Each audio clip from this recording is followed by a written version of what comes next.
From Olympic City and the home of Pikes Peak, this is the Automotive ADHD Show. Yeah, here we are rocking it for another great edition of the Automotive ADHD Show. My name is Matt West, here to talk to you today about cars.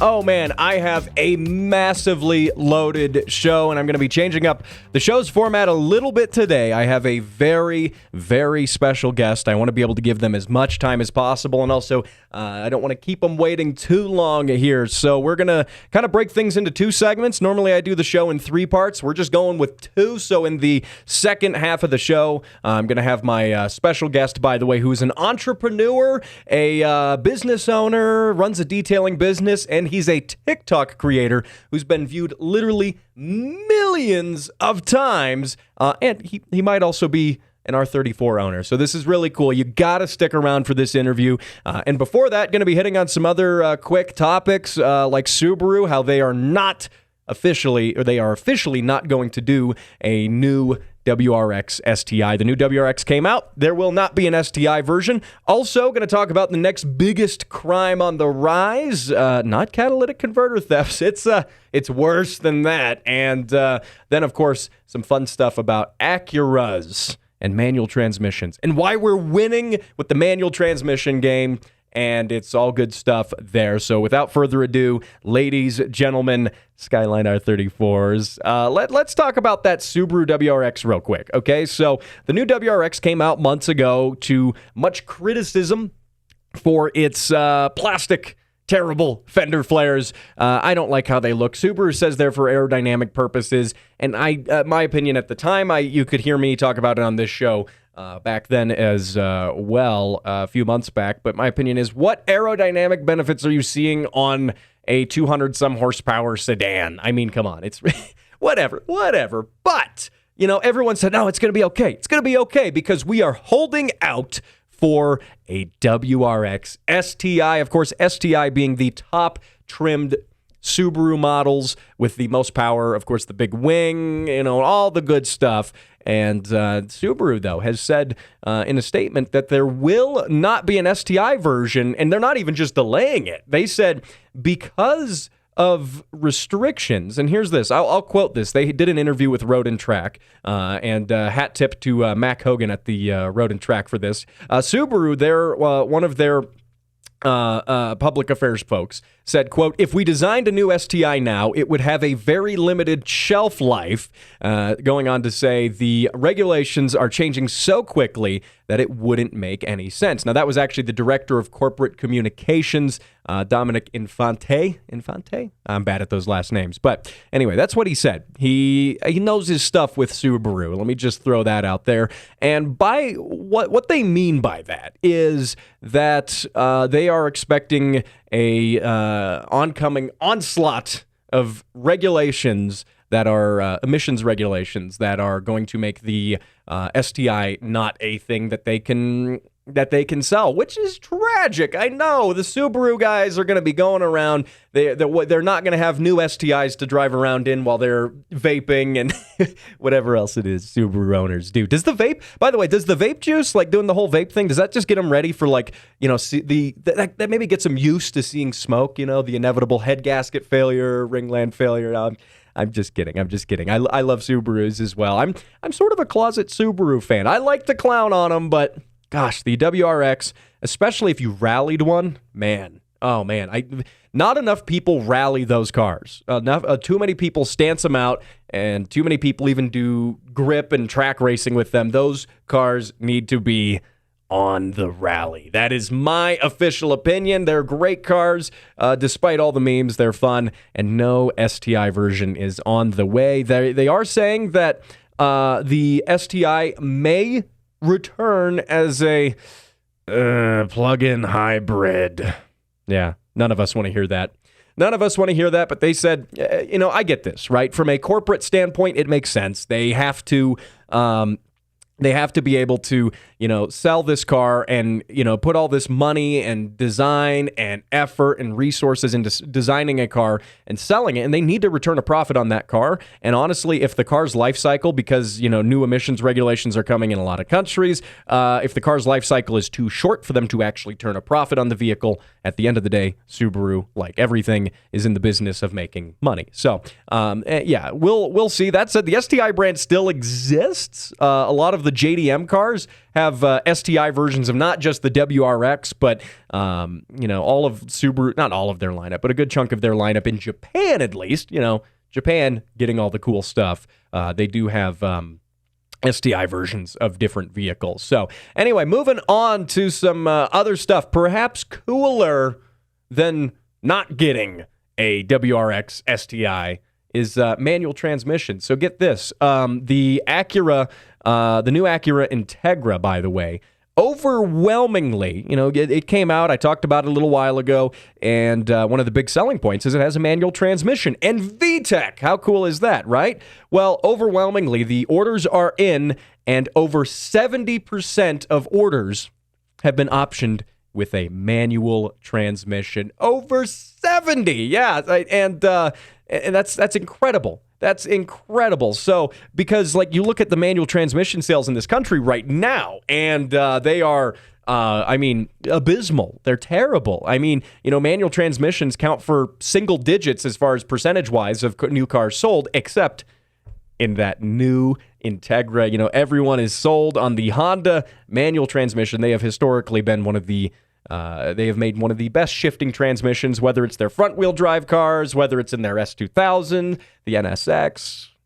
Honda knows how to make a good shifting transmission for, pure driver enjoyment. I love that. For context here, by the way, the Integra that was sold back from the 80s all the way through the early 2000s, the different generations of Integra, the manual transmission option was roughly 50% of their sales. Well, now it's 70, and you know what?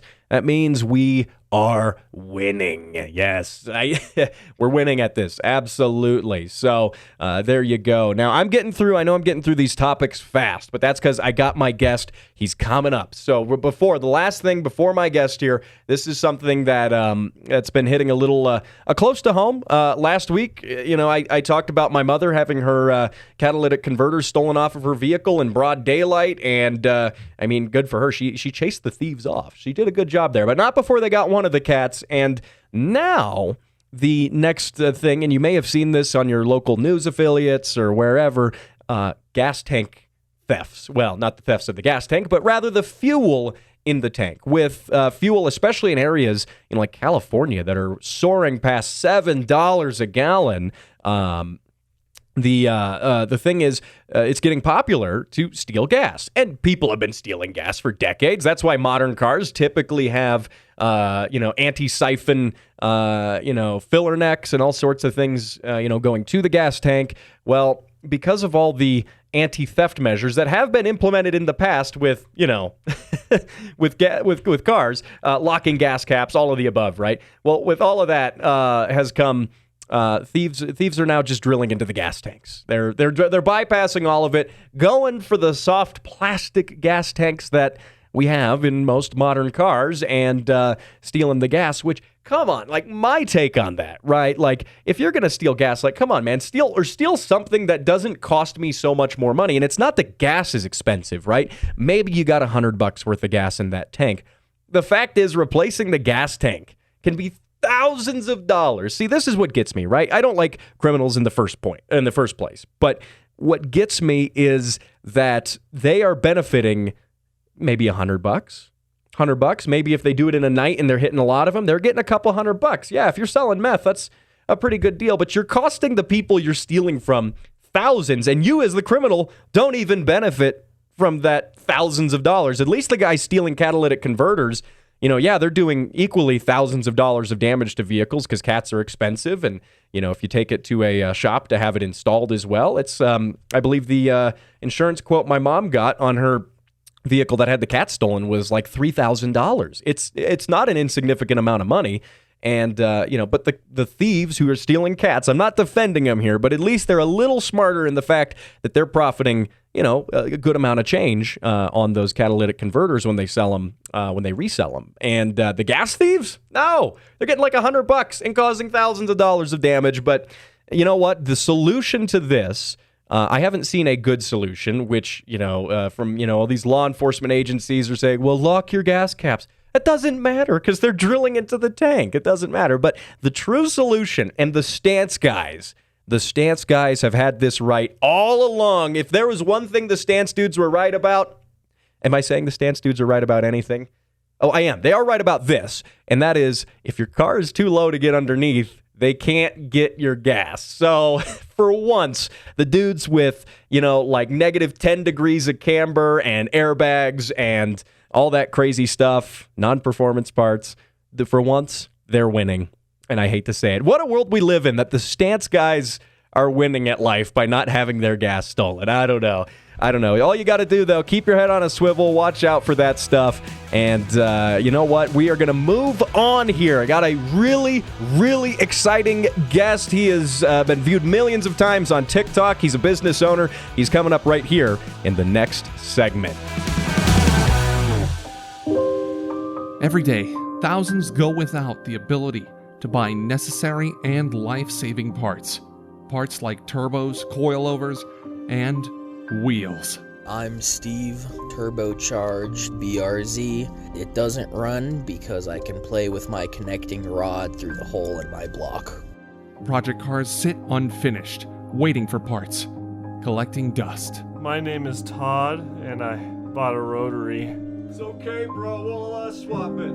But no more. You, yes, you, can make a difference. For as little as $5 per month, you can put an end to Project Cars suffering and support your favorite podcast. Patreon.com/Throttle Warrior. Donate now and receive special perks. Sponsored by Autoholics Anonymous and the Speed Council.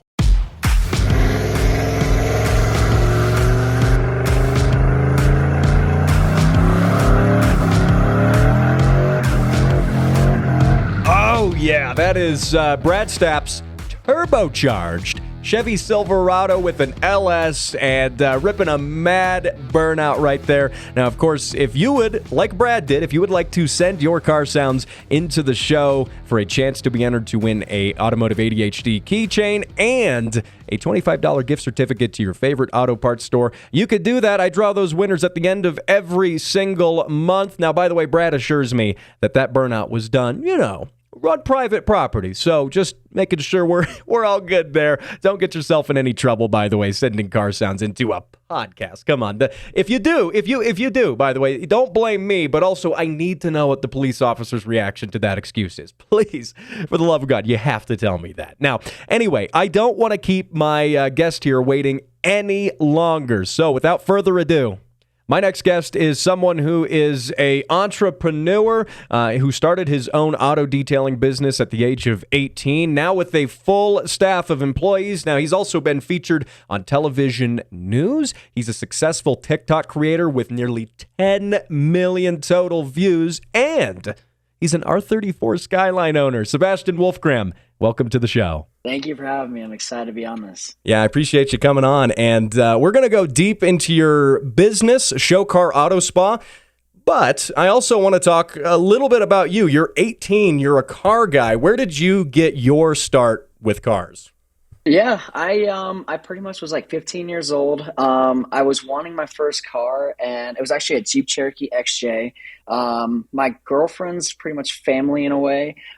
They were into cars, and it kind of got me into it.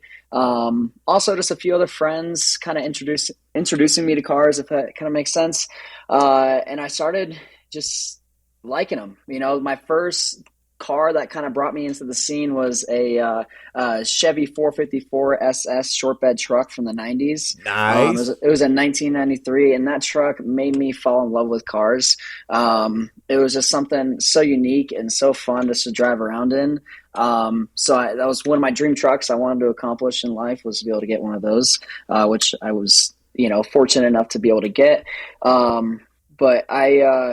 Yeah, it's pretty much how I got into cars, and then I started getting into flipping cars, pretty much because didn't really want to work for anyone else. And I saw it as a great side hustle, and then it turned into a main hustle. So I started flipping my personal vehicles, just as I'd have a car for 3-4 months, and then I'd flip it for another car. And then I'd use the cash I saved up to be able to put on top. I'd always double my money on every single car. I'd always make sure if I'm getting into a car and I'm driving it, that I could be able to double my money by the time I sell it.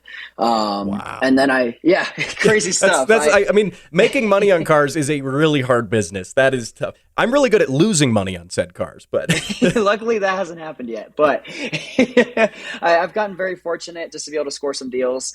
And I've always driven around reliable cars that I've been able to keep kind of down with the insurance and maintenance costs and stuff like that. But then I started actually flipping cars full time, and then that kind of brought me into detailing. So detailing kind of came along with flipping cars because I needed to create these cars to look very, very nice.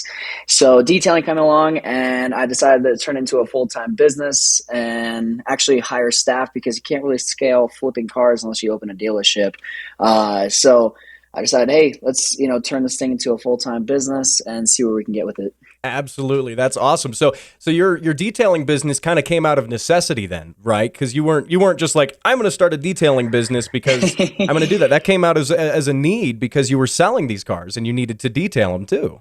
Yeah, I had mediocre equipment. So I had like a power washer and a bristle extractor and stuff like that. And that was like mediocre. I wasn't really detailing anyone else's cars. It was just the ones that I was pretty much flipping, and also my personal cars as well. And then I did find a van that I was liking, and I saw it post on Instagram that night. And I sent the post to my dad, and I already moved out at that point. I've already moved out. I sent the post to my dad, and he was like, I don't know, it seems like a lot of work. And it was out in Los Angeles. So okay, that's a long ways away. So I had to drive it all the way back. So the next morning, that night, I booked a flight for the next morning to Los Angeles, and I bought the van, and it had all the equipment in it, and I brought it back. So I had to sell my personal vehicle just to be able to afford this business venture. Wow. Let's see that investment rolls it. You sold that, you invested in a business, and then you made more vehicles, basically. Yep. Yep. And that's how it was.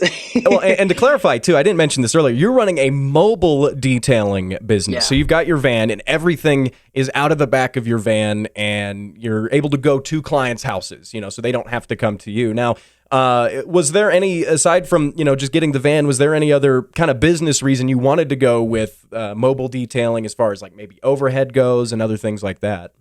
I wasn't really too worried about it. There's nothing, the real reason why this happened, and it just kind of happened out of nowhere. I already knew how to detail. I just knew I had to work with more professional equipment. So they already had all the equipment. The overhead was pretty much taken care of at that point. But my main thing is I sold my personal vehicle the week before, which is a Jeep Wrangler, which I've been flipping personal cars to be able to get to this Jeep Wrangler. And I sold that, and for the exact amount I sold a Jeep Wrangler for, that van popped up a week later. And I just knew it was like kind of meant to be. And I saw such a potential in it because the van is on bags. It's on air suspension, has big Brembo brake. It's on airbags. I saw that. I was like, dude, that's cool. Yeah. So there was a lot of just opportunity and being able to find a niche. And that's what I like in like trying to start a business. This is not my first business I've started. So I pretty much was like, wow, it's such a unique van. I could definitely create something out of it. I didn't really see anything like that here in Colorado. And there's such a big car scene. So I figured, why not take the chance and, see what I could do with it. Right. The car scene here is kind of like untapped potential, in my opinion, because like we've got Pikes Peak here, right? You tell, you tell anybody, oh, where are you from? Oh, Colorado. I've talked to people like out of country as well. Where are you from? Colorado. Colorado Springs. Oh, where's that? Oh, do you know Pikes Peak? Oh, yeah, I know Pikes Peak. And that, I mean, immediately that's a recognizable thing. But we have that race. We've got Pikes Peak International Raceway here in our backyard. It's a car scene that has so much potential, and yet, like you say, no one was doing stuff like that yet. And that's what's really cool. So, noticing a gap in the market and taking advantage of it. That's really cool. Now, let's talk a little bit about your detailing setup that you have. Like, what sort of things do you do as services with detailing? Not just cleaning cars. Are you doing, paint protection, clear bra, stuff like that? Yeah, so we actually do paint corrections and ceramic coatings, and then at the end of the month, we are adding PPF. So with paint corrections and ceramic coatings, that's literally what we do all day long. Just because detailing, yeah, it's a great market to be in, and we'll still offer detailing as long as we want. But the only thing is the profits just aren't really there. To be able to sustain employees, you really have to get those high ticket items. And then at the end of the month, we have a new employee who's pretty much on. He is getting sent down to Florida for a training class on PPF. We're going to get him certified. So at the end of the month, we can start doing PPF. Awesome. Yeah. And that's one thing too, you look at the cost of PPF and you look at the labor involved in it too, and doing it right and doing it well. That's one of those things that, you get guys like, oh, I could do it myself. No, that's one of those things you got to have a guy who's really good at it, and for me, I have friends who've worked in the vinyl wrap business. It's similar in many ways, and it's always the case of some guys like, oh, I could do it myself better, and then they spend the money on the material. A week later, they come into your shop anyway because they messed it up and they need you to fix it, and then you spend twice as much trying to fix it. So I totally get that too. Wanting to get your guy trained up, be able to provide that professional service that people really need. That is cool. We're already certified by about 3 ceramic coating companies for paint corrections as well. Wow. And paint corrections, you can't just really dive into it and expect to not burn through paint, because trust me, it'll happen. So I try to train my guys personally, just because I'm pretty good at what I do, and they know that I know what I'm doing when it comes to paint corrections, ceramic coatings, detailing, anything like that. I don't really do too much of the dirty work, I guess you could say. I've already ran the company by myself for a hot minute, and I decided to hire employees so I could focus on the business, focus on working on the business and not working for the business. So that was my most important thing. Right. And even then, you might be hands off, but I mean, once you hit that point as a business owner, that's sometimes maybe your busiest point too. You're orchestrating everything. You're the puppet master there, trying to get everything to fall into place and still working with clients and doing that. I mean, that's I think an underappreciated thing when it comes to being a business owner too. Yep. And that's what I was just in a meeting before this podcast, just trying to negotiate everything and try to get everything in place for these next 3 weeks, just because there is snow in the forecast. If it snows, we can't really do too much. So we have to move people around. We have to get all of our booking requests into place. And then we have to make sure all of our contracts are ready as well, because we can't just, put someone in front of our contracts just you just have to make sure everything's in place. So I make sure, my manager is pretty much in the loop, if that makes sense. Absolutely, yeah. So now you're also launching a cleaning chemicals line, if I heard correctly, and an online detailing school. Tell me a little bit about that. So I did do a online, pretty much one-on-one help for detailing, paint corrections, ceramic coatings, just really how to run the business. I do consulting calls. And it's on our Patreon. It's www.patreon.com/detailing. And that is pretty much, I literally work with these people one-on-one. There's a live chat that you're connected with me. I help you get your LLC all set up. I help you source a van. I get you set up with discounts for detailing supplies. I list everything out that you need. I do course videos on there. They're 30 minutes each. And we pretty much go over what needs to get done to get started, and then I help you along the way. So it's once a month we do consulting calls, so I'm able to guide you one-on-one. With the chemical line, that's probably the most exciting thing, if you ask me. I'm very excited for that. Oh yeah, dude, I saw that's cool. That's I was I got to talk about that too. Ever since the beginning of TikTok, people were asking me, hey, what do you use for chemicals? What do you use for chemicals? Can you send me a link for all your chemicals? And I'm like, okay, I can, but why would I want to promote someone else's business when I can just make my own chemicals? So for about 4 or 5 months, I've pretty much just been researching, getting samples in, finding the right company to work with. And then I pretty much wanted to create a little bit more control over the business. It was really hard because sometimes they're out of stock of a certain chemical that we need, or some chemical goes up in value or goes up in the price. We have to kind of accommodate for that. And I was kind of getting sick of it. So it's a large investment up front, but the chemicals are going to pay for themselves. What I'm going to pretty much do is be able to sell the chemicals online on, promote it on TikTok, Instagram, stuff like that, and then also sell it out of the van. So whenever we show up to a client's house, I'm pretty much going to be demonstrating for the detailing, like, hey, these are how our chemicals work. And then if you want to keep it looking like this, we could sell you this, we could sell you that. And just make it super easy for the client to be able to maintain their vehicle. Because we, are a high-end detailing business and we use high-end chemicals. I made sure that the chemicals that we're using for, Show Car Care, which is the name of our chemical line, will be better than the chemicals that we were using before. So we're releasing 13 chemicals here in the next month and a half. Wow. My guest, Sebastian Wolfgram, business owner, entrepreneur, detailer, and also a successful TikTok creator. Let's roll into TikTok here. So you've had great success, many, many millions of views with your TikTok, your, promoting your business, what you do with cars. Let's talk about that. Yeah, so I actually started TikTok on a personal account, and I started as fun.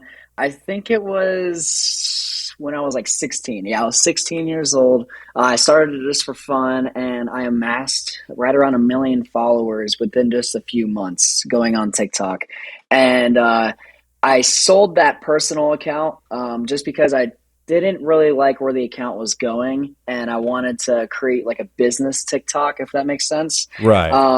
And I just wasn't really funneling my audience into buying anything or buying a service or really producing me any income. So it wasn't really benefiting anything at all. So I had this large audience, so I sold it off. I only got $1,500 for it. But my new accounts, I literally just use them for business. That's my main thing. I have a personal one. But what I did was when I first had that account, I studied the algorithm and what was getting pushed out on the For You page, because that's the most important thing. The algorithm changes all the time. And if you don't grab someone within the first 1 second of a video, they're just going to scroll right past. You have to use the right sounds. You cannot have a clip go over 2 seconds, just because the person's going to get bored. There's a short time span to be able to keep people in your video. So you want people rewatching your video, sharing the video. You want people commenting. You want everything to happen. And that's going to create the perfect storm and be able to go on that For You page. So I know exactly which video is going to blow up and which one isn't. I don't really care if it blows up because I like the slow progress of building an audience, because it makes my audience actually care about what I do. They're actually really intrigued with what we do. They follow along, they see our progress, and they see where we were from the beginning, and that's what I enjoy. So I never really care too much if it blows up. If it does, great. We may gain a few more clients, but I really care about creating good content, helping young detailers and young entrepreneurs get to where they want in life.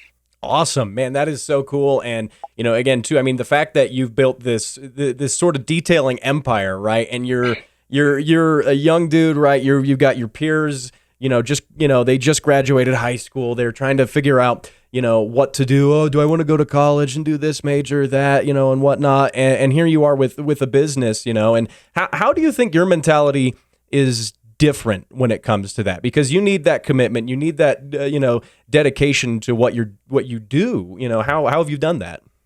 I just always had like a flame in me, if that kind of makes sense. I went to college for 1 year. So I graduated high school early, and I went to college for 1 year for business. And it was all the stuff that I can learn in business. So you have to do business to learn business. You have to learn from your mistakes, and that's how you're only going to get better. And that's how you're going to be able to take those risks to be able to get the reward. So I pretty much just took the risk, and it was risky. I was sleeping out of my car, or not really sleeping out of my car, but I was couch surfing for about 3 months, when I left my parents' house, and, but it opened up a lot of opportunities for me, and I was able to start my business and really just focus on that.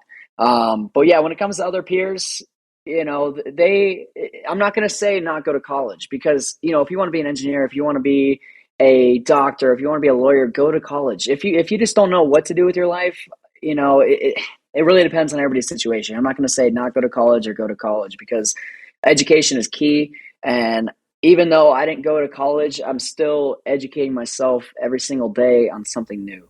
Wow. Yeah, dude, that is so cool. And now I know you're a busy man. But I got one more thing I got to ask you about, okay? And you probably get asked this at every single gas station you go to. Your car, the project car that you have, R34 Skyline. And this is really cool as well. So through your business, you've managed to get, a car you've definitely been wanting for a long time. Tell me real quick a bit about your Skyline, and also how on earth you have it. Those R34s are like, you can't get those.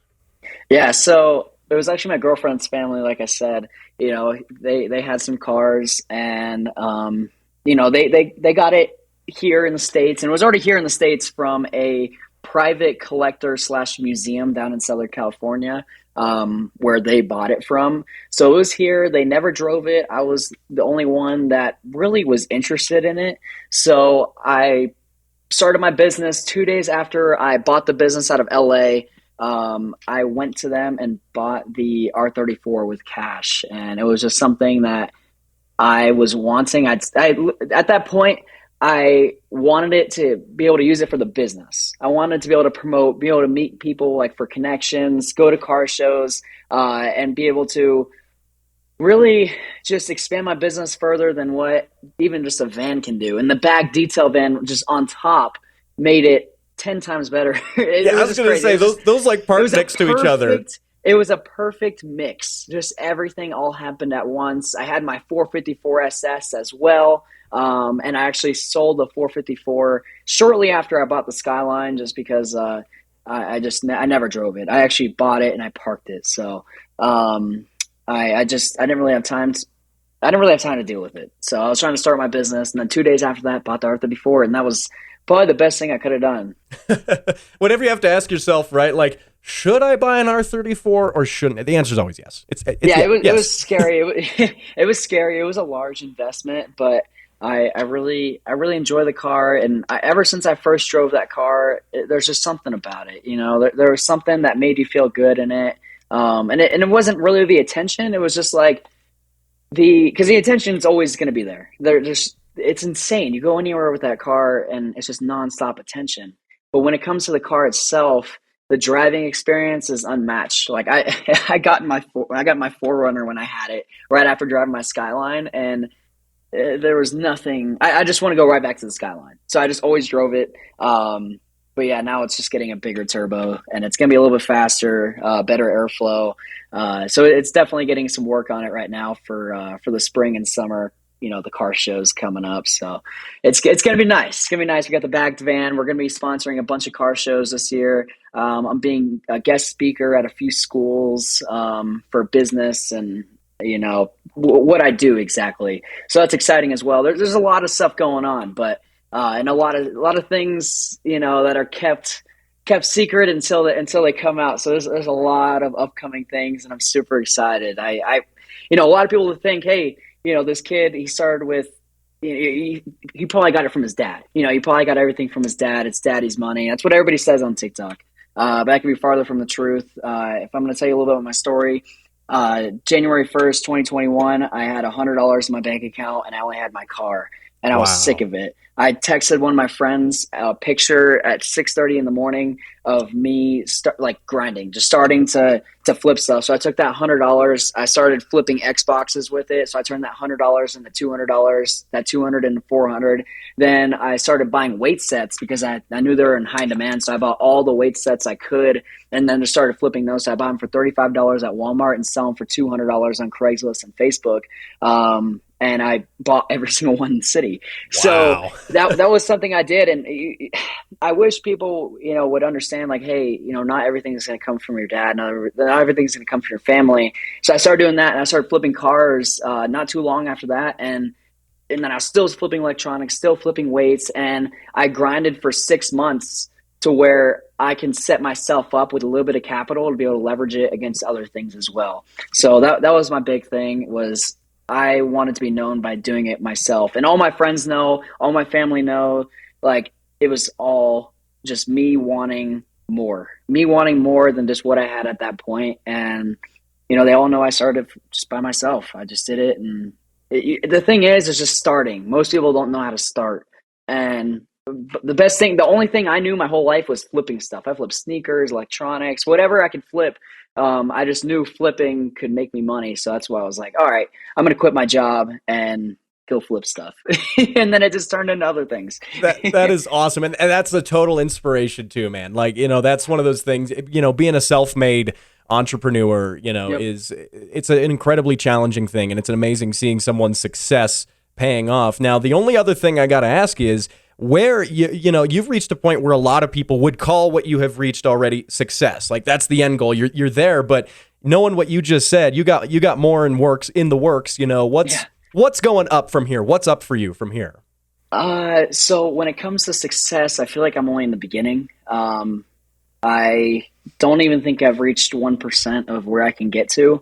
My businesses run themselves, but I'm still putting in work. I'm still putting in work. And at some point, real estate's always been on my mind.